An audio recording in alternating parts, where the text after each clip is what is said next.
నమస్తే, welcome to burning topic. సాధారణంగా పూర్తి స్థాయి ఫిట్నెస్ ఉన్నవారినే అంతరిక్షంలోకి పంపుతూ ఉంటారు. కానీ తొలిసారిగా కాళ్ళు చచ్చుబడి చక్రాల కుర్చీకే పరిమితమైన ఒక మహిళ రోదసిలోకి వెళ్ళి వచ్చారు. ఇంతకు ఎవరు ఆ మహిళ? డీటెయిల్స్ ఏంటో తెలుసుకోవాలంటే ఒకసారి లుక్ వేయండి.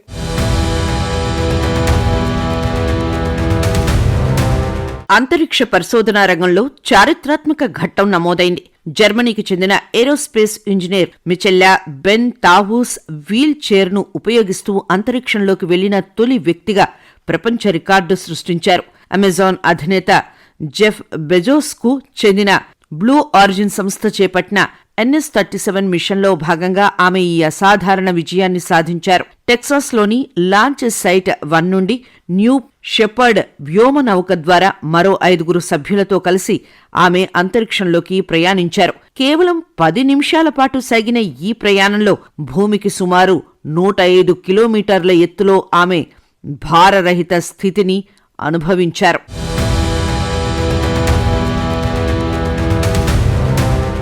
యూరోపియన్ స్పేస్ ఏజెన్సీలో ఏరోస్పేస్ మెకాట్రానిక్స్ ఇంజనీర్గా పనిచేసిన జర్మన్ మహిళ 33 మికయేలా బెండ్హౌస్ అంతరిక్ష యాత్ర చేసిన మొట్టమొదటి వీల్ చైర్ యూజర్గా చరిత్ర సృష్టించారు.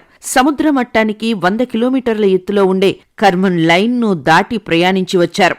కర్మాన్ లైన్ అంటే భూమి వాతావరణం ముగిసే స్థాయిగా భావించే అంతరిక్ష సరిహద్దు. బ్లూ ఒరిజిన్ సంస్థకు చెందిన న్యూ షెపర్డ్ క్యాప్సూల్స్ లో మికయేలా బెండ్ హౌస్ అంతరిక్ష యాత్ర ప్రారంభమైంది. టెక్సాస్ రాష్ట్రంలోని వాన్ హోర్న్ సమీపంలోని ప్రయోగ కేంద్రం నుంచి రాకెట్ ప్రయోగం జరిగింది.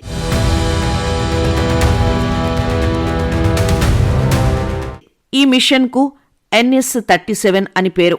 ఇది బ్లూ ఒరిజిన్ నిర్వహించిన 16వ సబ్ ఆర్బిటల్ అంతరిక్ష పర్యాటక ప్రయోగం. సబ్ ఆర్బిటల్ అంటే భూమి చుట్టూ పూర్తిగా తిరగకుండా కొంత ఎత్తుకు వెళ్లి తిరిగి భూమికి చేరే అంతరిక్ష ప్రయాణం. 2000 సంవత్సరంలో బ్లూ ఒరిజిన్ ను స్థాపించారు.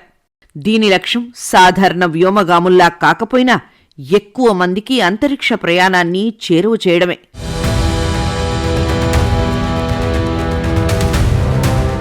తనకు ఎప్పటినుంచో అంతరిక్షానికి వెళ్లాలనే కోరిక ఉందని, కానీ అది నిజంగా సాధ్యమని ఎప్పుడూ అనుకోలేదు. కాలు కోల్పోయినా కొద్దిగా నడవగలిగే వాళ్లకే అంతరిక్ష ప్రయాణం సాధ్యమని అనుకున్నాను అని మికయేలా బెన్ హౌస్ ప్రయాణానికి ముందు తెలిపారు. ఆమెకు వెన్నుపాముకు సంబంధించిన సమస్య ఉంది. దీన్ని అతిపెద్ద అంగవైకల్యమని తాను భావించానని, అయినప్పటికీ అంతరిక్ష ప్రయాణం సాధ్యమైందని మికయేలా బెన్ హౌస్ తెలిపారు.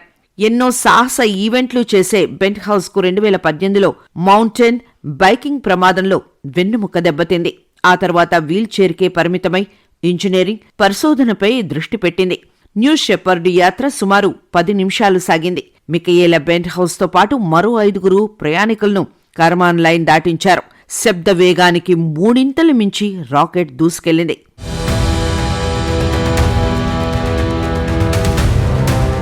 మైక్రోగ్రావిటీ సమయంలో కాళ్లు కట్టుకునేందుకు ప్రత్యేక పట్టీ వాడతానని బెండ్ హౌస్ తెలిపారు. ఆ పట్టీ చాలా బాగా పనిచేస్తుందని క్యాప్సిల్స్ నుంచి బయటకు వచ్చిన తర్వాత ఆమె తెలిపారు. ఇంతకుముందు పారాబాలిక్ శిక్షణ ప్రయాణంలో కూడా మైక్రోగ్రావిటీని అనుభవించానని ఆమె చెప్పారు. న్యూ షెపర్డ్ యాత్రలో తీవ్రమైన శరీరంపై భాగం వేగం, గురుత్వాకర్షణ, ఒత్తిడిని కొలిచే విధానం కూడా ఎదురవుతాయి. క్యాప్సిల్స్ దిగివచ్చే సమయంలో 5Gల వరకు ఒత్తిడి ఉంటుంది. 33 మిచెల్లా 2018లో జరిగిన ఒక మౌంటైన్ బైకింగ్ ప్రమాదంలో వెన్నుపాము గాయం కారణంగా నడవలేకపోయారు. అయినప్పటికీ అంతరిక్షంపై ఉన్న మక్కువతో, ఆమె పట్టుదలతో ఈ స్థాయికి చేరుకున్నారు. ఇది తన జీవితంలో మర్చిపోలేని అద్భుతమైన అనుభవం, కల నిజమైన క్షణం అని ఉద్వేగానికి లోనయ్యారు.